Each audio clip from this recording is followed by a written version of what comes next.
안녕하세요. 고려대학교 산업경영공학부 강필성 교수입니다. 이번 시간에는 앙상블 학습의 이제 그 기본적인 이론 배경이 되는 Bias Variance Decomposition에 대해서 설명을 하도록 하겠습니다. 자, 우선 이전 시간에 앙상블이라는 개념 자체가 결국은 키워드를 보자면 집단지성이라고 말씀을 드렸고요.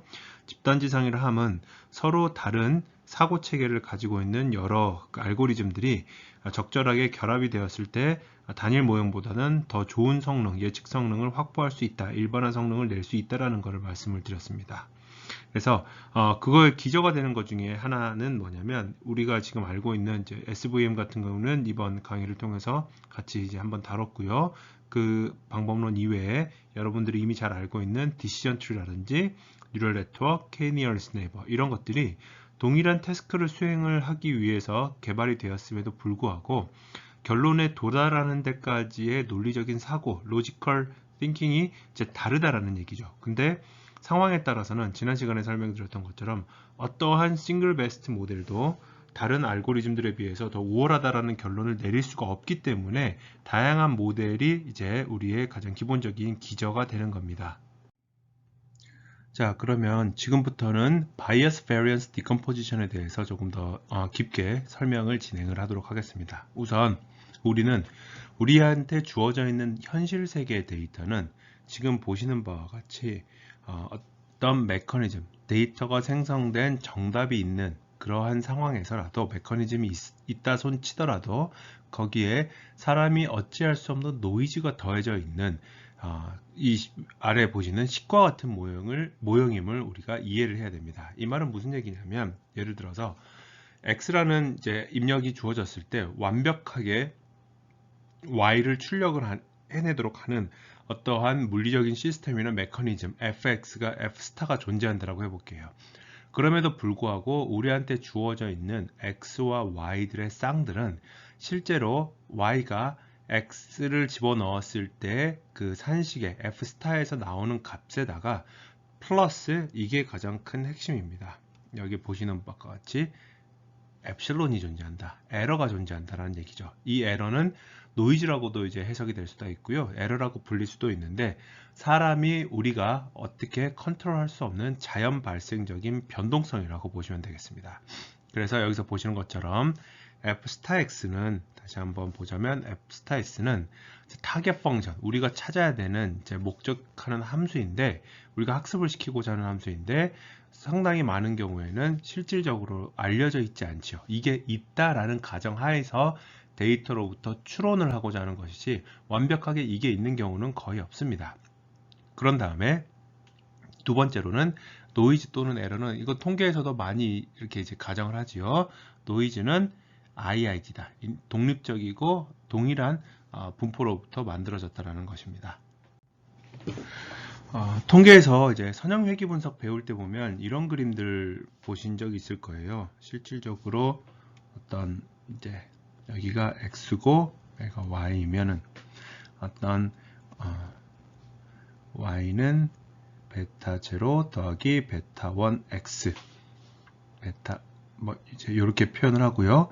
실질적인 데이터는 똑같은 어떤 x0가 주어졌을 때 이러한 형태, 지금 이렇게 2차원으로 그려서 안 보이는데 요 그 가우시안 분포가 이렇게 3차원상으로 이렇게 섰다라고 이렇게 쓴 90도 이렇게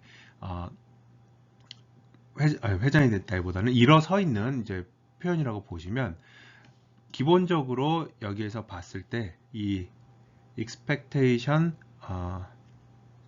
베타 0 햇 플러스 베타 1 햇 x0를 하게 되면은 실제로 여기에 있는 이 실제 그 식에 의한 값, 다시 말하면 정답인 베타 0 플러스 베타 1 햇 x0가 나오지만 하나하나의 데이터 포인트들에 대해서는 여기서 보시는 이 노이즈 때문에 실질적으로 나와 있는 노이즈나 또는 에러들 때문에 어떤 분포의 형태를 띠고 있다는 것입니다.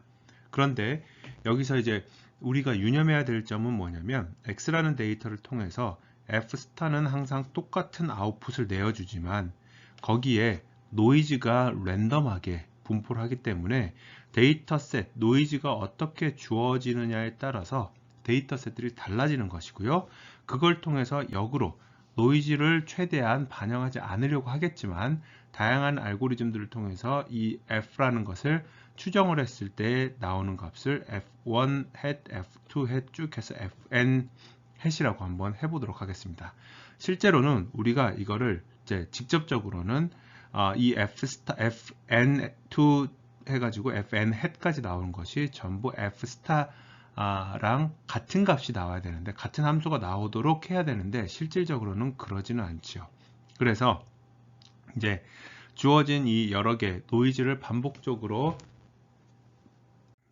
발생시켰을 때 데이터 셋들에서 추정한 이 f 함수들의 평균적 expectation을 f bar 스타, fx의 bar라고 표현을 해보겠습니다. 이 식으로 한번 표현을 해보도록 할게요.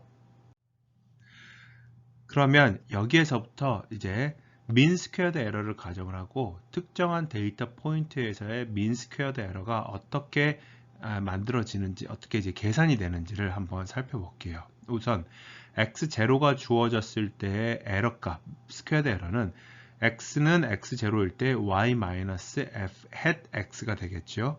그런 다음에 mean squared 에러니까 이거에 대해서 제곱이 될 겁니다. 그러면 우리가 아는 바와 같이 y라는 거는 실제 정답이 있다라는 가정하에서는 지금 보시는 것처럼 f 스타 x 플러스 epsilon으로 표현이 되니까 요 y가 여기 있는 이 부분이 f 스타 x 제로 플러스 epsilon으로 이제 표현이 되는 거예요. 지금 약간 이제 수식제 쪽 들어가는데 여기 위에 있는 f 스타 이 부분은 이렇게 제외를 하도록 하겠습니다. 그럼 y 대신에 요 식을 치환을 함으로써 두 번째 식에 있는 부분들을 얻었고요.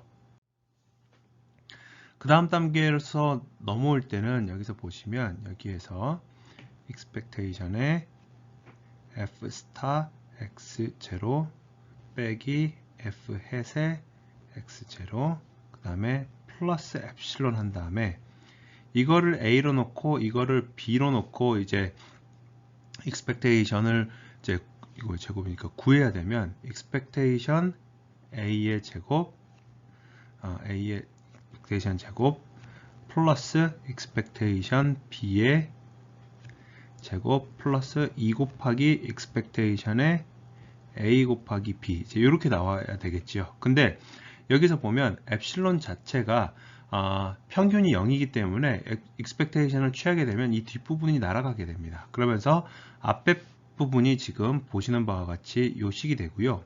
뒤에 부분이 expectation epsilon의 제곱이니까 결국은 epsilon에 해당하는 분산이라서 시그마 제곱으로 나와버려요.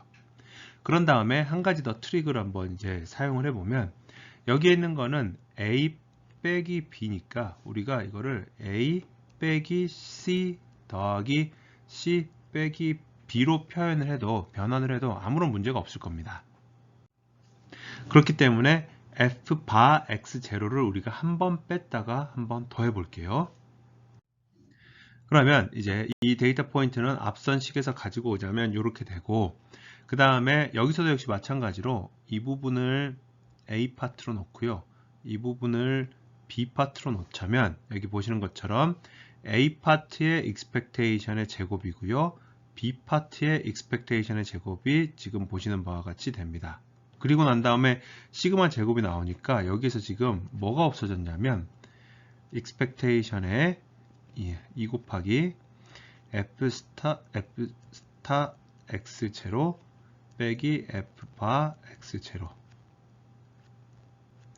요거에다가 그 다음에 f bar x0 빼기 f hat x0인데 여기 보시면 요 뒤에 부분이 expectation이 결국은 얘하고 얘의 이 f 스타 x0의 expectation이 f bar x0 상수이기 때문에 얘도 0으로 날아가요. 이러면서 결국은 이 가운데 있는 중간의 텀이 없어지면서 이렇게 이제 표현이 되는 겁니다. 그러면 여기 보시는 것처럼 여기서 이제 상황을 보자면 왜냐 이렇게 나갈 수 있는 거는 이 부분은 둘 다 사실 상수이기 때문에 이제 밖으로 빠져나와요. 여기 보시는 것처럼 세 번째에서 여기 두 번째 라인 식에서 세 번째 식으로 넘어올 때 expectation이 사라지죠. 왜냐하면 얘도 x0가 주어졌을 때의 정답이 되는 것이고요. 그 다음에 여기서도 마찬가지로 이 부분을 좀 지우도록 하겠습니다. 그리고 이 부분도 hat x의 이제 그 평균값이기 때문에 그대로 이제 값이 이제 내려오게 되는 겁니다. 그러면서 이 부분의 expectation이 이제 사라지는 부분이 되겠고, 결국 이거를 다시 한번 표현을 하자면 파란색에 해당하는 부분들은 뭐냐면요, 반복적으로 노이즈를 바꿔가면서 반복적으로 모델링을 했을 때 그 모델의 평균적인 결과가 정답과 얼마나 가까우냐, 이게 바로 바이어스의 개념이고요.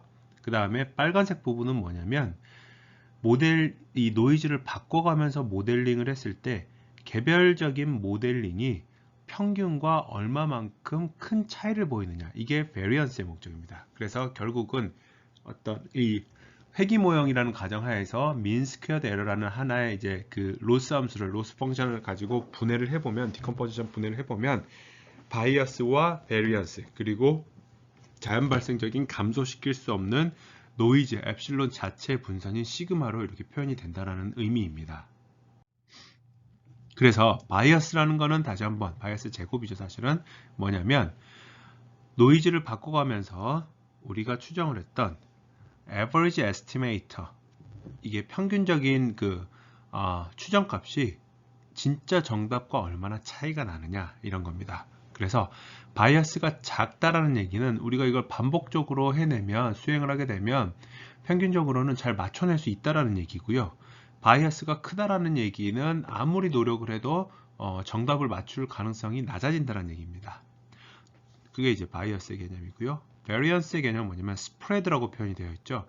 개별적인 individual estimation이 평균 대비로 얼마만큼 그렇게 넓게 퍼져 있느냐. 그래서 베리언스가 작으면 노이즈가 바뀐다라고 해서 함수의 추정값이 크게 영향을 받지 않지만, 베리언스가 클 경우에는 이게 함수의 노이즈가 바뀔수록 개별적인 추정값들이 크게 바뀐다. 그래서 하이 바이어스는 이제 영어로 표현을 하자면 poor match라고 표현을 하는 것이고요. 알고리즘들이 하이 베리언스를 가지고 있는 거는 weak match라고 표현을 하는 겁니다. 그리고 마지막 세 번째, 시그마 제곱 같은 경우에는 이제 우리가 제거할 수 없는 에러인 것이죠. 그리고 바이어스하고 베리언스는 서로 이제 독립적이 아니다라는 게 이제 핵심이 됩니다. 결국은 그래서 이제 바이어스하고 베리언스의 그 개념을 그림적으로 표시를 하자면 여기 보는 것처럼 이쪽이 정답이 이렇게 뭐가 있어요. 그러면 이 정답을 통해서 2차원 데이터니까 x와 y라는 x축, y축에 대해서 엡실론이라는 에러를 주었을 때 우리가 생성해낼 수 있는 어떤 데이터의 큰 영역이 이 정도라고 한번 해보겠습니다. 이렇게 나온 이 영역들에 대해서 함수값을 만들었는데 이 함수값의 평균이 지금 보시는 것과 같이 여기에요. 그리고 이 함수의 베리언스가 이 노이즈를 바꿔가면서 추정했을 때 가질 수 있는 어떤 범위가 이렇게 되는 겁니다. 그러면 이러한 모델 스페이스 상에서 결국은 평균과 모델들의 평균과 정답이 얼마나 떨어져 있느냐, 이게 지금 이만큼에 해당하는 모델의 바이어스가 되는 것이고요. 개별적인 추정값들이 평균 추정값과 얼마만큼 편차를 보이느냐, 여기서부터 이만큼에 해당하는 이 반경이 이제 베리언스가 되는 겁니다. 이걸 다시 한번 표현을 해보자면 이렇게 어떻게 보면 지금 이 그림이 조금 더 직관적인 예시가 될 수가 있겠는데요. 뭐 양궁이라든지 사격이라든지 예비군 다녀온 학생들은 현역으로 다녀온 학생들은 전부 사격하면서 탄착군 형성돼야 된다, 뭐 이런 얘기들 많이 할 텐데요. 우리가 알고 있는 머신러닝 모형은 지금 보는 바와 같이 네 가지의 경우 중에 한 가지에 반드시 속하게 되어 있습니다. 이 중에서 첫 번째 알고리즘은, 첫 번째 해당하는 거는 좋을 게 하나도 없어가지고 도태되는 알고리즘이에요. 얘 같은 경우에는 바이어스도 크고 베리언스도 크다라는 건데, 자, 이거를 이게 개념적으로 설명하기 위해서 주황색이 실제 정답이라고 해볼게요. 정답입니다. 여기서는 F 스타 X가 되겠죠. 그 다음에 파란색 하나하나가 f hat x라고 해볼게요.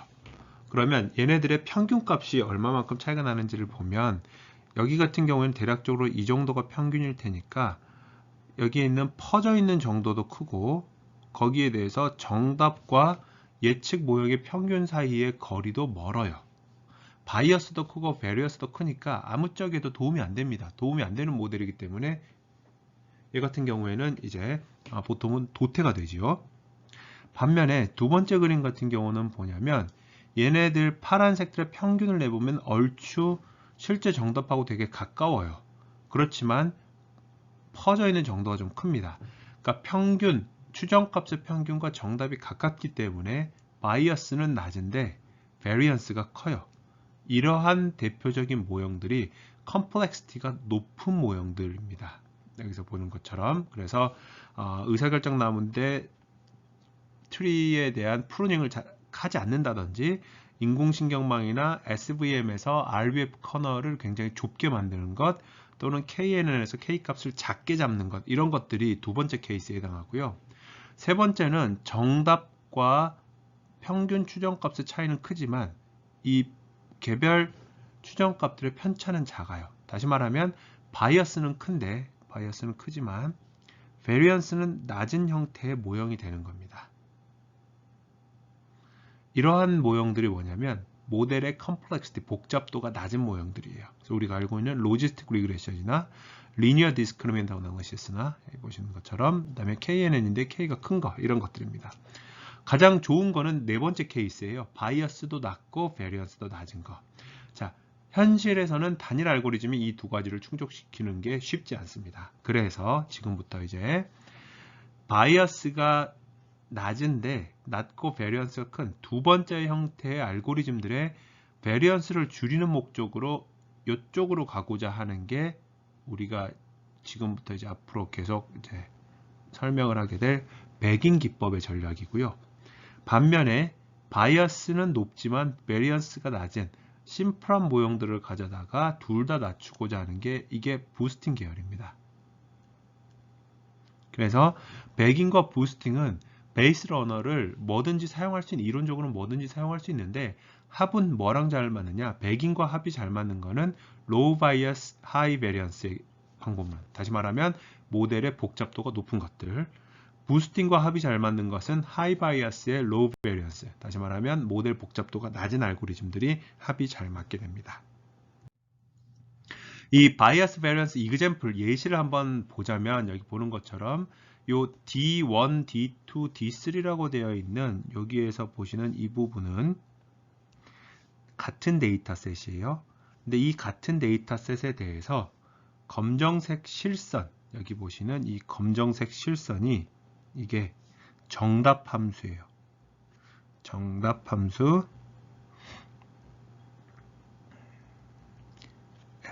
f 스타 x입니다. 자, 그런 다음에 그래서 이 정답 함수는 이 12개 그림에 대해서 다 똑같습니다.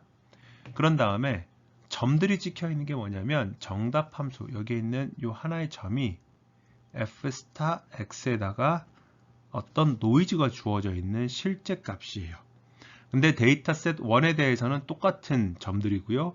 데이터셋 2가 되면은 노이즈가 바뀌면서 이제 그 점들의 위치가 달라지고요. 데이터셋 3 같은 경우에도 역시 점들이 노이즈가 달라져요. 이런 상황에서 네 가지의 이제 모형을 만드는데 첫 번째 모형은 어떤 특정한 직선으로 고정을 시켰어요. 여기 글자가 되게 작아서 보이시는지 모르겠는데 fixed라고 되어 있거든요. 나는 됐고 식으로 추정을 안 하는 게 아니라 그냥 내 마음대로 요 직선이 검정색 선들의 검정색 점들을 이용을 해서 추정된 추정식이라고 할래 라고 하면 완전 정답하고는 빨간색하고 여기 있는 실제 지금 정답 함수하고 x가 주어졌을 때 거리가 엄청 동떨어져 있죠. 그렇기 때문에 바이어스는 커요.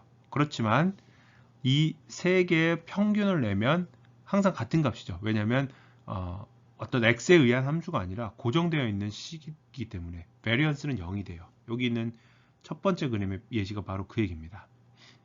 두 번째 케이스도 역시 고정을 시킨 건데 그걸 조금 더 낮췄어요. 그랬을 때는 요 그 실제 값과 추정된 값 사이들의 이 차이를 다시 한번 보시게 되면 첫 번째 식보다는 바이어스가 조금 줄었어요. 그런데 베리언스는 훨씬 더 낮은 이러한 형태를 베리언스도 똑같이 0의 값을 갖게 됩니다. 근데 이건 우연의 일치고요. 세 번째 그림하고 네 번째 그림을 표시를 하자면 세 번째 식은 3차 다항식이 되는 것이고요. 네 번째 그림이 1차 다항식이에요. 그래서 3차 다항식과 1차 다항식을 이용해서 추정을 해보면 세 번째 그림의 빨간색 선들의 변화폭이 조금 더 큰 것을 여러분들이 확인할 수가 있고요. 그런데 얘네들의 평균을 내보면 정답 곡선인 검정색 선과 상당히 가까워져서 바이어스가 작아요. 여기 보시는 것처럼. 그런데 얘네들의 평균을 냈을 때 각각의 하나의 x에 대해서 빨간색 x들의 편차, 다시 말하면 이렇게 그려볼게요. 이 점과 y3, d3에 대한 거니까 f3x와 여기에서 보시는 f2x와 여기서 보시는 f1x 요 추정값들이 차이가 크기 때문에 베리언스가 커지는 거예요. 반면에 1차 다항식은 이제 3차 다항식보다는 바이어스가 조금 더 크게 나타나겠지만 베리언스는 3차 다항식보다 적겠죠. 그래서 앞선 페이지에 설명을 해드렸던 것처럼 모델 복잡도로 봤을 때는 1차식보다는 3차식이 더 복잡하니까 모델의 복잡도가 높아지면 바이어스는 일반적으로 낮아질 수 있지만 베리언스가 커진다는 게 지금 이 페이지에서의 예시에서도 보여주고 있는 그림입니다. 또 다른 예시로서는 X에 대해서 이제 파란색 실선이 실제 정답 함수이고요. 여기에 노이즈를 주어서 만든 데이터들이 있다라고 했을 때 1차식을 통해서 만들어지는 이제 그 첫 번째 디그리 1일 때의 식과 디그리 5일 때의 식, 디그리 15일 때의 식을 보면 왼쪽은 사실은 바이어스가 훨씬 더 이제 크게 나타날 것이고요. 오른쪽 같은 경우에는 베리언스가 이제 크게 나타나는데 그러한 차이가 아래쪽 그림을 보시면 하단에 있는 그림들의 의미를 보시면 충분히 이해가 되실 수 있을 거라고 생각을 합니다. 그래서 이제 앙상블의 목적이 이제 어떻게 되느냐면 에러를 당연히 줄이는 거예요. 에러를 줄이자. 그런데 어떻게 줄이자? 여러 개의 모델을 만들어서 줄이자. 그런데 그 여러 개의 모델을 만드는 이제 전략이 뭐가 되느냐? variance를 줄이자. 라는 전략을 갖고 있는 것들이 배깅 계열, 랜덤 포레스트는 배깅의 스페셜한 케이스니까요. 반면에 바이어스를 줄이자라는 게 부스팅 계열, 어댑티브 부스팅과 뭐 라이트 GBM, XG 부스트, 캣 부스트 이런 것들이 전부 여기에 해당을 하는 겁니다. 그러면 이 앙상블을 구성하는 데 있어서의 키 퀘스천은 사실은 두 개가 있는데 이게 폰트를 이렇게 써놔서 그렇지만 마음 같아서는 한 90대 10으로 이렇게 차이를 크게 두고 싶은데 개별적인 컴포넌트들이 어떻게 하면 충분한 수준의 이게 핵심입니다. 다이버시티가 핵심이에요. 충분한 수준의 다양성을 어떻게 할 거니까 쉽게 말하면 서로 어떻게 하면 조금 더 다른 모형을 만들어낼 수 있을 것인가 이게 90% 이상의 중요도를 차지하고요. 거기에 더해서 개별적인 분류기들을 여기선 클래시파이어라고 표현이 되어 있는데 리그레션도 똑같이 앙상블 가능합니다. 어떻게 잘 결합할 것인가 이제 구슬이 서말이라도 꿰어야 보배다 이런 얘기가 있는 것처럼 개별적인 모형들을 어떻게 잘 애그리게이션을 하고 결합을 해야지만이 최종적인 앙상블의 모델이 굉장히 좋은 모델로서 역할을 하게 될 것인가 이거를 이제 우리가 두 가지의 키 퀘스천들을 머리에 염두에 두고 이제 진행을 앞으로 방법론들을 확인을 해 보도록 하겠습니다. 그래서 앞에 다이버시티를 다른 말로 표현을 하자면 아이덴티컬 모델, 완벽하게 동일한 모델을 여러 개 만들어서 컴바이닝 하는 것은 아무런 의미가 없다라는 겁니다. 그래서 베이스 러너라고 불리우는 앙상블의 구성 요소들이 서로 좀 달라야 돼요. 근데 다르기만 하면 안 됩니다. 사실 두 가지 요건이 있어요. 이 모델들은 certain element of diversity니까 일정 수준 이상의 다양성을 확보해야 됨과 동시에 still 한 다음에 retaining good performance individually 되어 있는 것은 개별적인 모델도 어쨌든 쓸만해야 된다. 뭐 엉망진창인 모델을 가져다 놓고서는 여러 개를 결합해서 앙상블을 쓰겠다. 이건 안 된다는 얘기입니다. 이거를 이제 다시 한번 표현을 하자면 이렇게 볼게요. 퀴즈쇼를 나가는 데 있어서 예를 들어서 A라는 팀과 B라는 팀과 C라는 팀 세 팀이 있다라고 해볼게요. A팀이 있고요. B팀이 있고요. C팀이 있어요. A팀은 어떤 팀이냐면 어떤 이제 그 유전자 복제 기술이 완벽하게 발전을 해서 저라는 사람을 30명을 복제를 할 수가 있어요. 그래서 제가 30번 복제가 돼서 팀을 이뤘습니다. B라는 팀은 어떤 팀이냐면요. 2020년도 2학기 비즈니스 어널리틱스 수강생의 29명 더하기 제가 팀을 이뤘어요. C라는 팀은 어떤 팀이냐면 저희 이제 큰애가 초등학교 2학년인데 초등학교 2학년 큰애가 다니는 제 학교에 가서 초등학교 2학년 학생 30명을 이제 데리고 왔어요.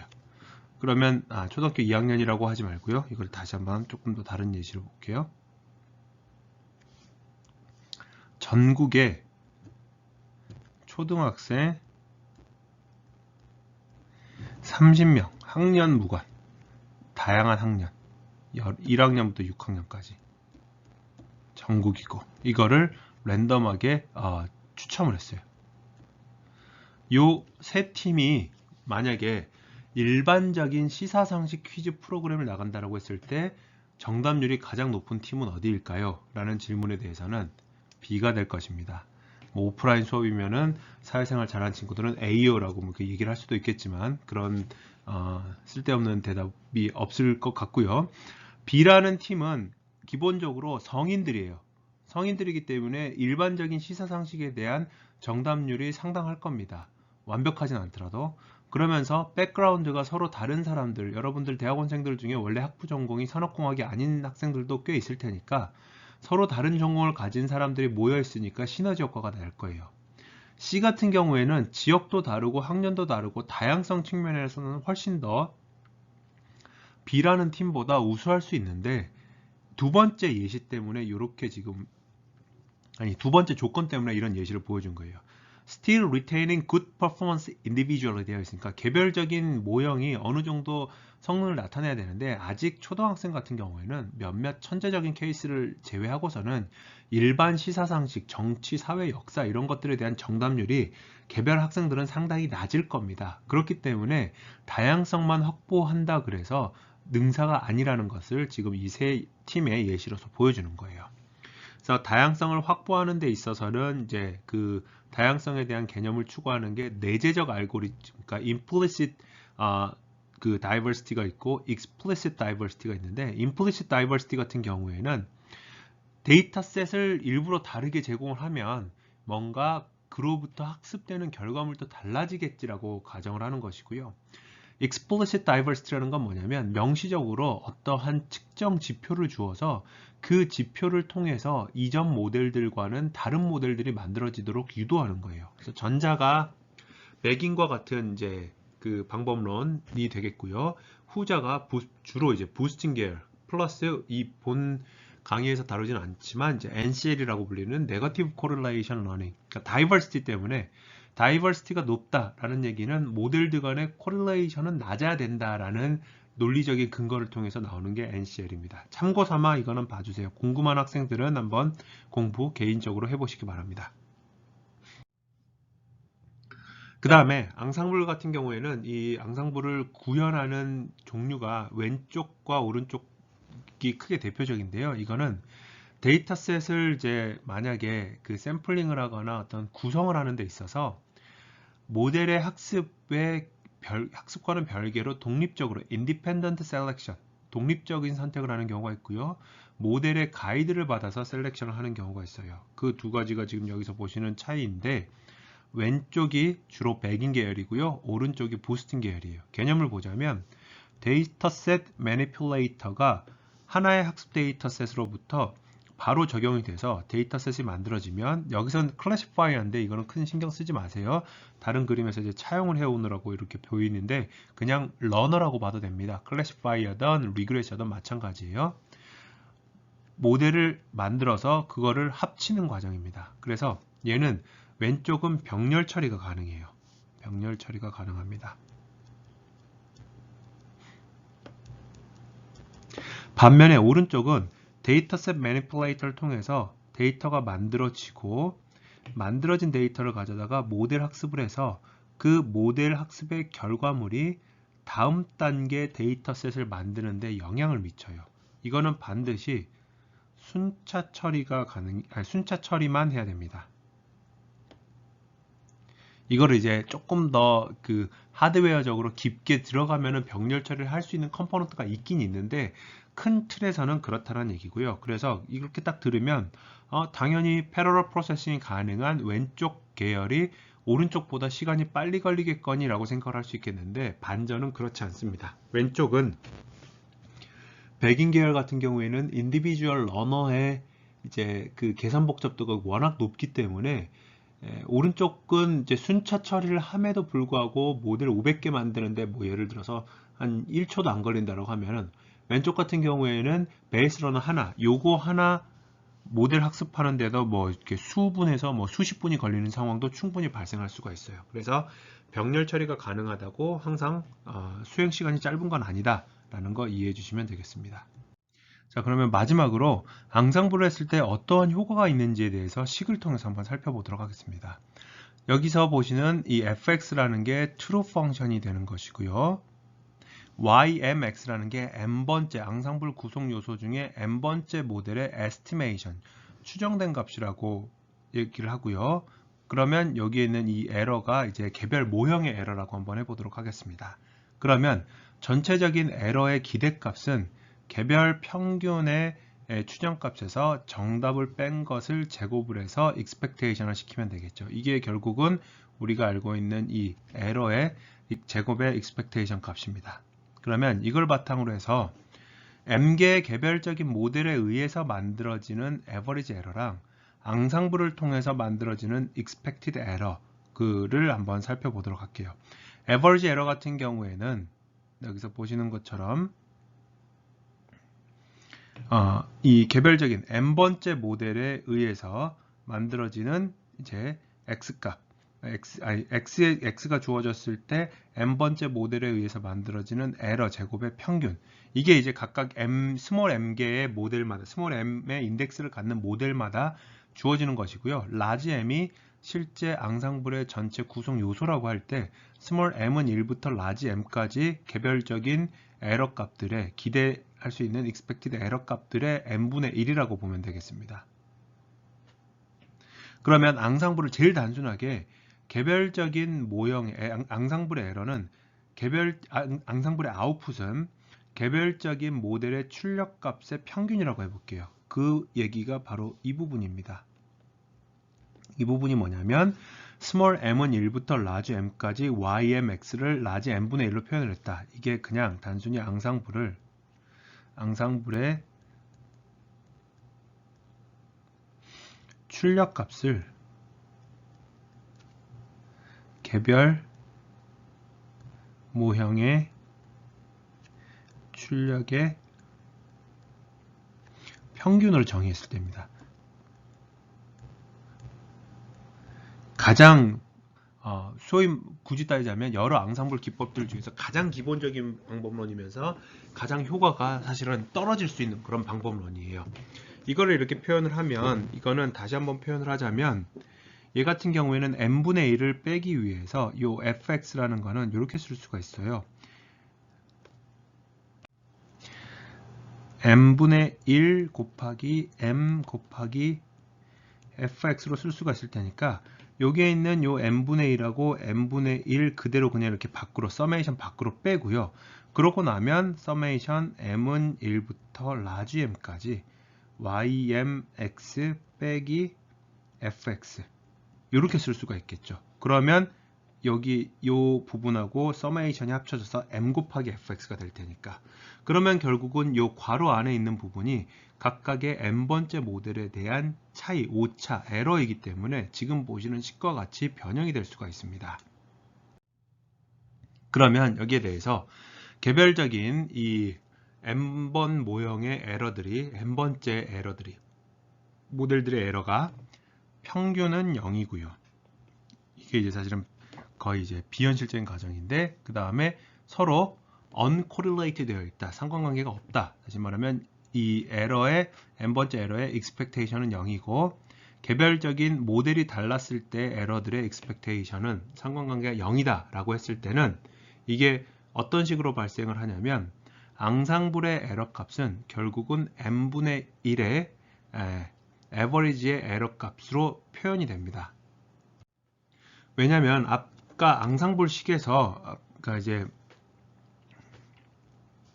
expectation을 해가지고 n분의 1의 요 안에 어떤 이제 에러 값하고 제곱이 나왔으니까 이 제곱 밖으로 빼면서 m 제곱분의 1의 expectation의 앞에 있는 에러 값 이렇게 나오거든요. 근데 average 에러는 n분의 1의 요거에 해당하는 값이었으니까 이 expectation의 앞에 식의 제곱이었으니까 얘랑 얘를 맞춰주려면 average에다가 n분의 1을 더 곱해줘야지만이 m 제곱분의 1이 나오는 거예요. 지금 제가 파워포인트 슬라이드는 이제 영상을 녹음하면서 앞 페이지로 가기가 어려워서 지금 갈 수가 없는데 앞 페이지에 있는 식을 가지고 계산을 해보시면 금방 쉽게 나올 거예요.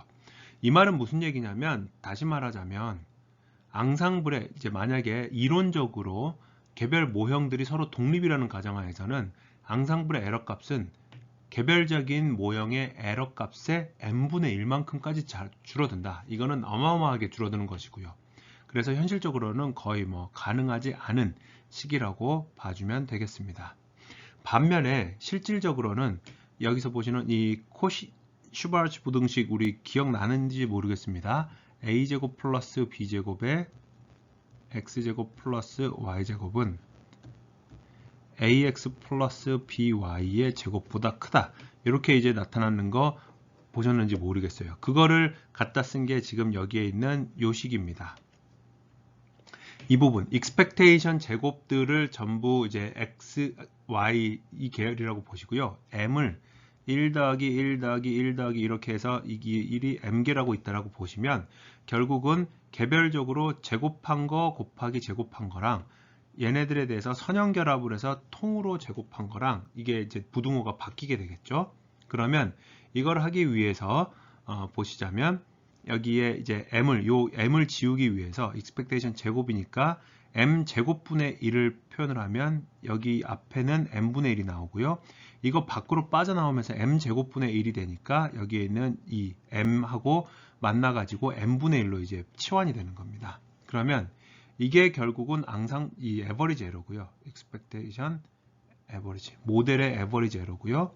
얘가 개별 에러고요. 이 부분이 전체가 앙상블의 에러예요. 그러면 코시-슈바르츠 부등식에 의하면 앙상블의 에러는 실질적으로 에러들이 이 연관성이 있다라고 해도 다시 말하면 모델이 독립이 아니라는 가정 하에서도 평균보다는 잘하더라. 그러니까 중간 이상은 간다는 얘기죠. 이 정도는 굉장히 보수적으로 항상 100% 만족하는 바운더리가 되는 것이고요. 하한이 되는 것이고 최종적으로 가장 현실 세계에서는 사실은 앙상블을 했을 때는 이 개별 모형의 베스트보다, 그러니까 싱글 베스트 모델보다 앙상블이 더 잘하는 경우가 거의 대부분입니다.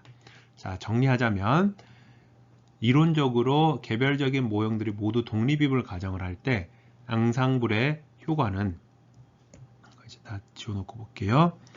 가장 베스트 케이스일 때는 앙상블은 개별 모델의 평균값의 n분의 1, 여기서의 m은 앙상블의 구성원의 수입니다. 그래서 n분의 1만큼까지도 낮아질 수가 있다. 근데 이거는 너무 비현실적이라서 실질적으로는 어디까지 갈 수 있느냐? 아무리 못해도 앙상블은 개별 모형의 평균보다는 더 잘한다. 에러 값이 중간 이상은 간다. 그리고 실증적으로 수식으로 증명할 수는 없지만 현실 세계에서는 개별 모형의 1등보다도 앙상블 결과물이 더 잘한다. 이게 거의 대부분의 100%는 아니지만 거의 대부분 만족하는 이제 그 관계입니다. 자, 여기까지 해서 앙상블의 바이어스 베리어스 디컴포지션에 대한 설명을 마무리 짓도록 하겠습니다. 수고하셨습니다.